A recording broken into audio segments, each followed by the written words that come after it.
እንዴት በመጥረቢያ ተከተክተዋለህ? የምትው ነገር ካለ እስቲ ነው እዚህ የምለው ማለት ነው። ይሄንን ማረጋችን ብቻዬን አይደለም ያው እዚህ ብናገር ልጁን ስለሌለ ማለት ነው አርጉ ተብለን አርገናል። ስለዛች ቅድስት ምድርና ስለምትባለዋ ኢትዮጵያ ሀገራችን ያልሰማነው ነገር አልነበረም። አሁን ደግሞ ያላየነው የለም።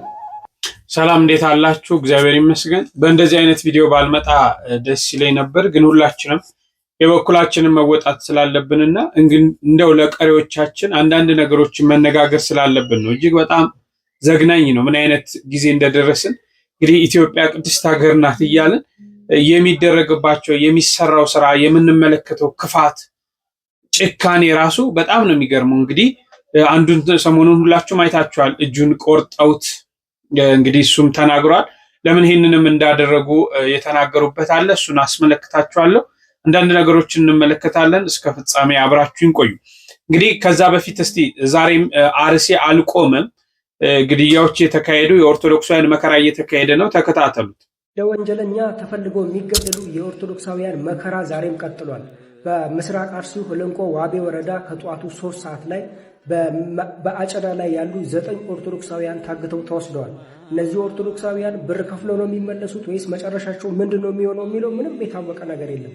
በዚህ ሁሉ መከራ ውስጥ ግን የቤተ ክርስቲያን አባቶቻችን የልጆቻቸው መከራ የልጆቻቸው መገደል እያዩ ዝም አሉ። አንዴ ማስታወቂያ መግለጫ ወጥቶ ከዛ በኋላ ምንም አልሰማንም። በዚህ ሁኔታ ሁሉ ውስጥ የኢትዮጵያ መንግስት የህብረተሰቡ ሞት ሳይገደው አንድም ተራ መግለጫ አልሰጠም። በዚህ ሁሉ ውስጥ አንድ ሰው አንድ ተራ ሌባ የሆነች ትንሽ ነገር የሰረቀ አንድ ሴትን የደፈረ ሰው ሁሉ ተፈልጎ ሲታሰር ይሄን ሁሉ ኦርቶዶክሳውያን ይሄን ሁሉ የጅምላ ጭፍጨፋ ይሄን ሁሉ ጂኖሳይድ ማን እንደፈጸመ ስለመፈጸሙም እውቅና ያልተሰጠም፣ ማን እንደፈጸመም አልታወቀም። የፈጸመው አካልም ለህግ አልቀረበም። እስከ መቼ ነው የቤተ ክርስቲያን አባቶቻችን እንደዚህ ዝም ብላችሁ የምታዩት? ልጁ ሲሞትበት ልጁ ሲታገትበት ዝም የሚል አባት በእውነት አለን? ይሄስ አባት በእውነት አባት ሊባል ይችላልን? እባካችሁ ኦርቶዶክሳውያን አባቶቻችን ለማን ነው የምትኖሩት? ለህዝቡ አይደለ እንዴ የምትኖሩት? በጣም ነው የሚያሳዝነው። እንግዲህ በአንድ ቀበሌ ውስጥ የሚገኙ ኦርቶዶክሳውያን እንደተወሰዱ እየሰማን ነውና እንግዲህ እነዚህ ኦርቶዶክሳውያን ያው በምን አይነት መልኩ ይመለሳሉ የሚለው ነገር እጅግ የሚያሳስብና የሚያስጨንቅ ሁኔታ ነው። እንግዲህ ዛሬም የሚመለከተው አካል እባካችሁ በዚህ ጉዳይ ገብታችሁ ለኦርቶዶክሳውያን ጠበቃ እንድትሆኑ፣ ኦርቶዶክሳውያንን ከእንደዚህ አይነት መከራ እንድትታደጉ፣ ሁሉም በሃይማኖት የፈለገውን አምልኮ በሰላም እንዲኖር ቢደረግ የሚል ነው።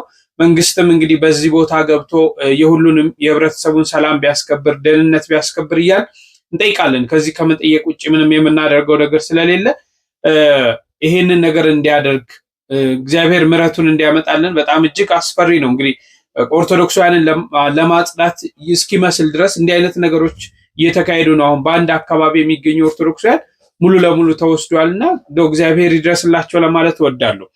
እሺ እንግዲህ ሰሞኑን አንዱ ያው ቪዲዮውን ለዩቲዩብም ስለማይሆን ለማሳየትም አይመችም፣ ግን የእጁን የቆረጠው አካል ለምን ይህንን ነገር እንዳደረገ አንድ ገልጿል። እስቲ ስሙት። የምትው ነገር ካለ እስቲ ነው እዚህ የምለው ማለት ነው። ይሄንን ማረጋችን ብቻዬን አይደለም ያው እዚህ ብናገር ልጁን ስለሌለ ማለት ነው አርጉ ተብለን አርገናል። ግን ማረግ የለብንም ነበር፣ ግን ትእዛዝ ነው ታዝዤ አርጋለሁ። በቃ ፋኖ ላይ ነበርኩ ማለት ነው። ከዛ በቃ ፋኖ ላይ ያለው ነገር አስጠልቶ መንጣት ጥሩ ነው፣ እሱ ማድረግ ጥሩ ነው። ግን ይሄ የራስህ ወገን የራስህ ወንድም እንደው ጥላት እንኳን ተዋግቶ የተማረከም እንደዛ ይደረግም አይደለም። ተውና ወንድም የራስህ ወንድም የት ነው ሀገር? አንተ ሸዋ የማን ይባል መሀል ሜዳ እዛ የነበሩ ጋር ነበር በክረምት ነበር እዛ አዲስ ገብቼ ወገሬ የሚባል ቦታ አለ። እናውቀዋለን። እዛ ነበር እኛ ስለምናውቀው በዛ ገባሁ። ተከትለናቸው ነው ዞረን በዚህ መጣ ነው እኛም እዛው ነበር። ከዛ እርስ በርስ ካሰግድ ጋር ውጊያ ነበር። እናውቃለን። እርስ በርስ አንወጋም ብዬ አሰግድ ጋር አይደለም ደሳሌ ጋር ነው።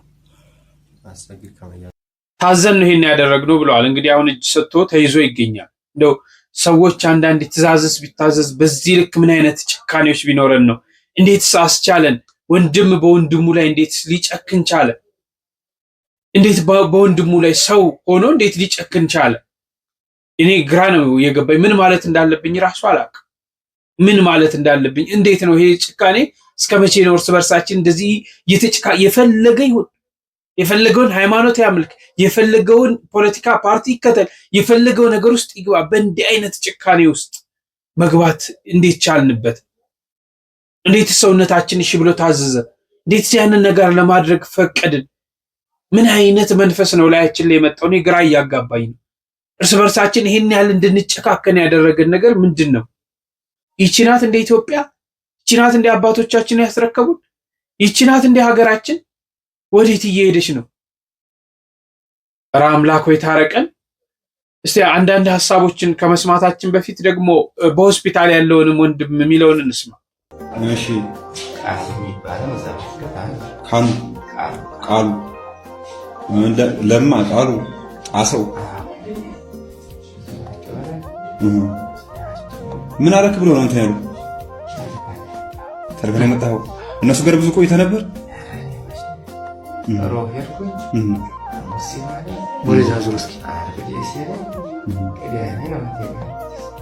የት ነው ያገኙት? ክሬ 010 የጃማው ልጅ ምን አለ? የጃማው አወንጀ ዋናቸው ማን ነው የሚባለው? አሰው አፍንጫው ላይ ሳት ነገር ተቃጥሏል። ቀይረሽ ጎሽ የለም እነሱ ታች ወሰዱ። እነሱ የሉም እንደ ስኳር ታች ናቸው። እነሱ ጋር ገብተህ ነበር? በምንድን ነው እንደዚህ ያደረጉ? በቢላዋና በመጥረቢያ እጅ በመጥረቢያ በመጥረቢያ ማን የመታህ? ቃሉ እሺ ጆሮንሳ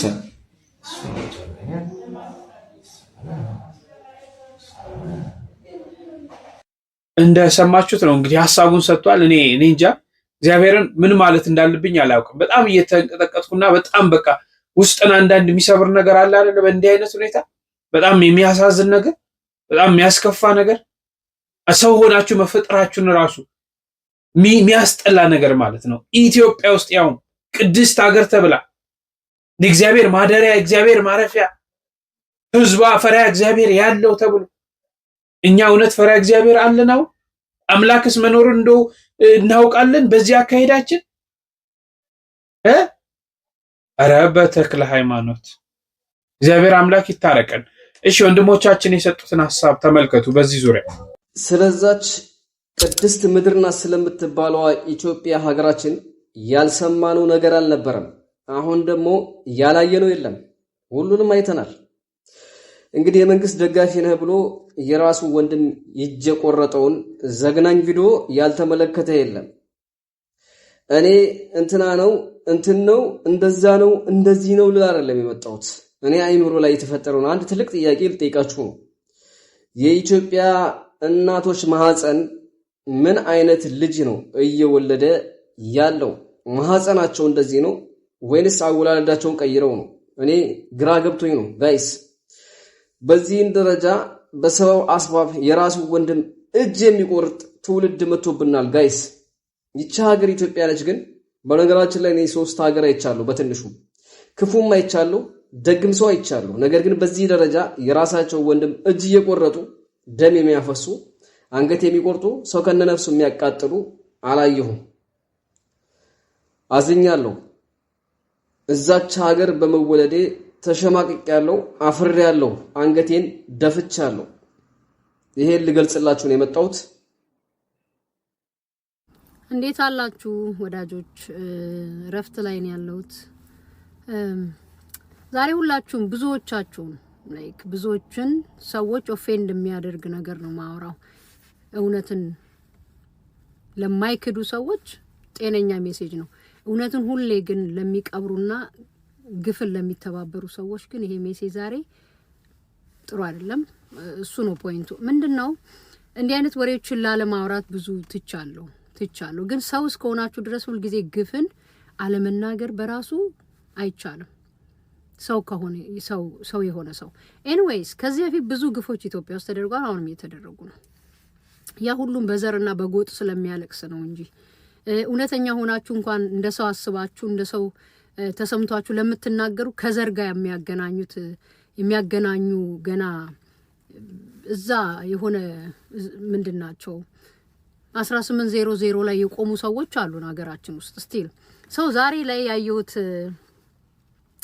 ሜሴጅ ሰዎች ፌስቡክ ላይ እየለጣጠፉት አይቼ አዲስ ባይሆንም ምን አይነት አውሬነት ነው እውነት አንዳንድ ጊዜ ከሪያሊቲ ጋራ መገናኘት አንደኛው ሰውነታችሁን ማረጋገጫ ነውና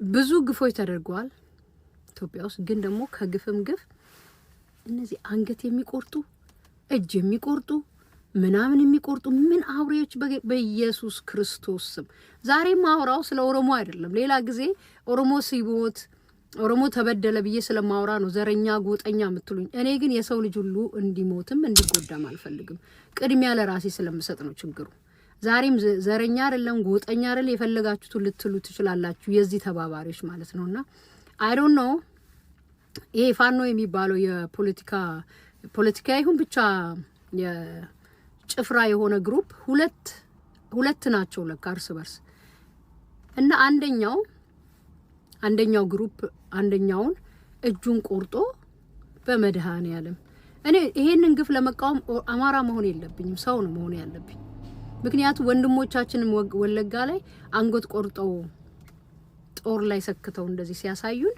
ድና ያደረጋችሁ ሸፋፈናችሁ የራሳችሁን ግፍ ወደ ራሳችን ህዝብ መለሳችሁ እና እኔ አንዳንድ ጊዜ የኛ ሰው አይምሮ ስለማይሰራ እንጂ ከዚህ በላይ ማስረጃ የለምና የአኖሌና የጨለንቆን ታሪክ ትርክት ነው ሲሉ የነበሩ የአያቶቻቸው ልጆች በትግራይ ምድር ላይ የዘመቱ የትግራይን ህፃናት ሲያስደፍሩ ሲያስገድሉ ዘመቻ ሚኒሊክ ብለው ጭንቅላታቸው ላይ አስረው የዘመቱብን በወለጋ ምድር የሰሩትን ግፍ መልሰው ራሳቸው ሰርተው እነዚህ ሰዎች ባይዘው የሚሰሩትን ግፍ መልሰው ለእናንተ ነው የሚሰጡት ይገሉሃል መልሶ ያለቅሳሉ መልሶ ጩኸትን ይቀማሉ ይሄ ኢትዮጵያዊ የተባለ ሁሉ ይሄንን ግፍ ሊቃወሙ ይገባል እና እጁን ቆርጠው እዚህ ላይ አታች አረግላችኋለሁ ግን በደሙና የተቆረጠው የሚያሳየው ሪሉን ቪዲዮ ማየት አትችሉ ሰው የሆነ ሰው ስለዚህ እሱን ፓርት ለሶሻል ሚዲያም ለፌስቡክም ሆነ ለቲክቶክ ሴንሲቲቭ ስለሚሆንና ዋርኒንግ ስለሚችል በሌላ ነገር ሸፍነው እጁን ያሳያሉና ሁሉም ሰው ይሄንን ሊያወግዝ ይገባል አንደኛው ግሩፕ ላይ ያረጋው ግፍ ነው ይሄ አዲስ አይደለ አንገት ቆርጦም ብዙ ግፍ ሰርቷል ይሄ ግን የሚቆመውና ድምጽ ወይ ደግሞ መፍትሄ የሚያገኘው ሁሉም ሰው እንደ ሰው ሲቃወመው ነውና እነዚህ ጭፍራዎች ናቸው እውነት የሆነ ቦታ ደርሰው አገር መርተው አገሪቷን ሊያስተዳድሩ የሚያስቡት አረ በኢየሱስ ክርስቶስ ስም በየቤታችን እየገቡ ነው በስማም ብለው የሚቀሉን ደሞ ሲቆርጡ መቆራረጥ ሲወዱ አንግር እንትን እጅ ምናምን መቁረጥ ደሞ የራሳቸውን የአውሬነት ባህሪ ለህዝቤ ሲሰጡ ነበርኩ ቆርጣውን ሲያበቁ እውነትም አኖሌና ጨለንቆ ተደገመ በኔ ዘመን እናንተ አውሬዎች እናንተ አማራን ህዝብ አትወክሉም የአማራ ህዝብ እናንተን አያቃችሁም ለአማራ ህዝብ ነው የምንታገለው ብላችሁ የገዛ ወንድማችሁን እየቆራረጣችሁ ምጥሉ አውሬዎች ሌላስ ጊዜ ለኦሮሞ ስለምጮህ ዘረኛ ጎጠኛ ትላላችሁ ድምጻችንን ለመቀማት ዛሬም ግን እኔ ለዛው ግሩፕ ለሆነው ሰው ስለሆነ በዚህ መጠን የሰው ልጅ ግፍ ሲደረግበት መቀበል ስለማልችል ሁሉም ይሄን የሚሰማ ሰው በሙሉ ሊያወግዘው ይገባል እነዚህ እግዚአብሔር ምስክሬ ነው ብቻቸውን አይደሉ የሆነማ አጋንንት የሰፈረበት ደግሞ መቁረጥ ሲወዱ ምን ነው ታዲያ ቅር ይላችኋል እውነትም የአያቶቻችሁ ልጆች እንዳንተ አውሬዎች ለራሳችሁ ወንድም ማትራሩ እንዴት ለኛ ለኦሮሞ ለብሔር ብሔረሰብ ትራራላችሁ እንዴት ለአንድ አካባቢ ለተወለደ በጅስ በአላማ ለተለያችሁ ሰው ይሄን ያህል ጭካኔ ካረገ እንዴት አኛንማ ዘልዝላችሁ ነው መስቀሉን አርጋችሁታል እናንተ ናችሁ አገር የምትመሩት እናንተ ናችሁ ህዝባችን ልትመሩ 4 ኪሎን የምትመኙት ገደል ገብታችሁ ለቁ እናንተ አውሬዎች ደግሞ በአማራ ስም ይነግዳሉ አማራ የት ያቀሃል ይሄን የአማራ ህዝብ ራሱ በዚህ ዘመን ላይ እንደ መከራ ውስጥ የከተታችሁት እናንተ ናችሁ ስለዚህ አንዱ የአማራ ታጋይ ነኝ ወይ ፋኖ ታጋይ ነኝ የሚለው ነው የአንደኛውን ግሩፕ ወንድም እጅ ቆርጠውና ይሄንም ያላወገዘ እኛ ላይ መጥቶ ዘረኛ ምናም ድሮስ ወገነ ሲሞት አለመጮህ ከቻልክ በሽተኛ ነህ ማለት ነው። ግፈኞች፣ አውሬዎች፣ ጭፍራዎች ያ ይተላለፋል፣ እውነትም ይተላለፋል። የኛንስ ታሪክ የኛንስ እውነት ትርክት ነው ብላችሁ አለፋችሁ። ይሄው መቁረጥ ስትወዱ ደገማችሁት። ከዚህ በፊትም አረሳም መቼም አረሳም የትግራይ ምድር ምስክር ወለጋ ምድር ላይ ማንገ ቆርጣችሁ ወንድሞቻችንን የሰቀላችሁትን አረሳም። ዛሬም የዘገነነኝ ያንን ስላስታወሰኝ ነው። እናንተ አውሬዎች ለማንም ማትራሩ ይሄን ሜሴጅ የምትሰሙ በሙሉ ዛሬ ላይ ያልጮሃችሁ ለምን እንደው ታውቃላችሁ? እራሳችሁ ለርስ በርሳችሁ እንኳን እውነቱ ታሪካችሁ እንዳይወጣባችሁ ከግፉ በላይ ለዲግኒቲያችሁና ለክብራችሁ ተጨነቃችሁ። ሌላ ጊዜ ይሄ የተደረገው በሌላ ቢሆን ይሄን የሚያርግ የለም ኢትዮጵያ ውስጥ ይሄንን የሚያርግ መቆራረጥና መፍለጥ ይሄ መቆራረጥ የምታውቁ እናንተ ናችሁ። ስለዚህ ሁሉም ኢትዮጵያዊና ሁሉም ዜጋ ይሄንን ማውገዝ አለበት። አውቃለሁ እንደ ደረት እንደምትመቱ ባለፈው በእኛ ኦሮሞ ሞተ ሲባል ያላችሁ ዛሬ ወንድማችሁ ነው እጅ የተቆረጠው ግን መናገር አልፈለ እናንተ ራሳችሁ ተባባሪ ናችሁ። ለርስ በርሳችሁ እንኳን ያለው ናችሁ። ለርስ በርስ ለወንድ እንዴት እኛን እኮ መጣሉ ስለምን ወግን ነው ለኦሮሞ ህዝብ ሲጎዳ አንድ ላይ ስለምን ቆም ነው መጣሉን። ምክንያቱም ህዝባችን መገኛችን ስለሆነ የምንወደው እንጂ እናንተ እንደምትሉት የአተላ ሐሳብ ኦሮሞ የለው። ግን ይሄው ወንድማችሁን እጅ ቆርጣችሁ ጀብደኝነት የሚሰማችሁ አውሬዎች የተቆረጠውም የአማራ ልጅ ነው፣ ቆራጮቹም የአማራ ልጆች ናቸው። አይሚን የአማራ ልጅ ስላችሁ ታጋይ ነኝ ለአማራ ነው የምንታገለው የምትሉ ጭፍራ ያጋነን ጭፍራዎች ናችሁ። ይሄ ሜሴጅ የሚሰማ በሙሉ ይሄንን ሊያወግዘው ይገባል። አሁን ሸፈናችሁ አይደል? የራሳችሁ ታሪክ ስለሆነ ዝም እዛ የአማራ እናት ግን ልጇን ታጣለች። በአማራ ሰው የምትነግዱ ድንቄም ታገላችሁለት ለዚህ ህዝብ። የአማራ ህዝብ እኮ መንገድ ተዘግቶበታል። ትምህርት ቤት የለም፣ ትምህርት ቤት ዝግ ነው። ከቀዩ ያፈናቀላችሁ ራሳችሁ የገዛ ወንድማቸውን እያገታችሁ ገንዘብ የምትቀበሉ ጭፍራዎች እናንተን ብሎ ታጋይ ይሄን ህዝብ በሙሉ ነው መታገል ያለበት። የምሬ ነው እንዴት እንደሚያስጠላ ባይ ዘ ዌይ ኢትዮጵያ ቅድስት ሀገር ናት አትጠፋም የሚለው ነገር ትክክል እንዳልሆነ ልትጠፋም እንደምትችል ማሰብ አለብን። በዚህ ጉዳይ አንድ መምህር ሐሳብ ሰጥቷል። እቺን ላስቀኛችሁና እንጨርሳለን። የበቤታችን አስራት ናት ኢትዮጵያ አትጠፋም። እንዲህ አይነት ተረት ኢትዮጵያ አትጠፋም ብሎ ነገር የለም። አትደንዝዝ። ኢስታንቡል ጠፍላለች። ዮሐንስ አፈወርቅ ቤተክርስቲያን መስጊድ ሆነዋል። እኛ ከዮሐንስ አፈወርቅ እንበልጣለን? ከዛ ዘመን በነበረው ቅድስና እንበልጣለን? ከትላንት ወደ አንድ እህቴ ምን አለች? ምንድነው ዋናው ጸሎታ አለችኝ። ውዳሴ ማርያም አልኳት። ማን ነው የጻፈው አለችኝ። ቅዱስ ኤፍሬም የት ሀገር ሰው አለች። ሶሪያ አለች አለችኝ። ኦርቶዶክሶቹ አሉ አለች። አረ የሉም። ይኸውልህ ያንተን ጸሎት የጻፈችው ሀገር ጠፍታለች። እኛ ልዩ አይደለንም። ለክርስቶስ ሁሉ እኩል ነው። ኢትዮጵያ አጠፋም ብሎ ነገር የለም። አትደንዝዝ። 11 ሚሊዮን ክርስቲያን ነው በመጀመሪያው የወያኔ 15 ዓመት ሃይማኖቱን የቀየረው በጫና። ኢትዮጵያ አስራት ናት ምንም አትሆንም። እኛ ምንም ካልሆን ነው እሷ ምንም አትሆነው። ኢትዮጵያ የሚባል ያለኛ የሚኖር ነገር የለም። እኛ ነን ኢትዮጵያ። ይሄ ወሃቢያውና የጀርመን ክርስትናው ያስቀየረው ኦሮሞ 11 ሚሊዮን ነው። አልጠፋንም። እነሱ ኢትዮጵያ አይደሉም፣ ነፍስ አይደሉም፣ በክርስቶስ መንግስት መኖር አይፈልጉም። አንጠፋም ይልሃል ዝም ብሎ። ምንድነው አንጠፋም? ምንድነን እኛ?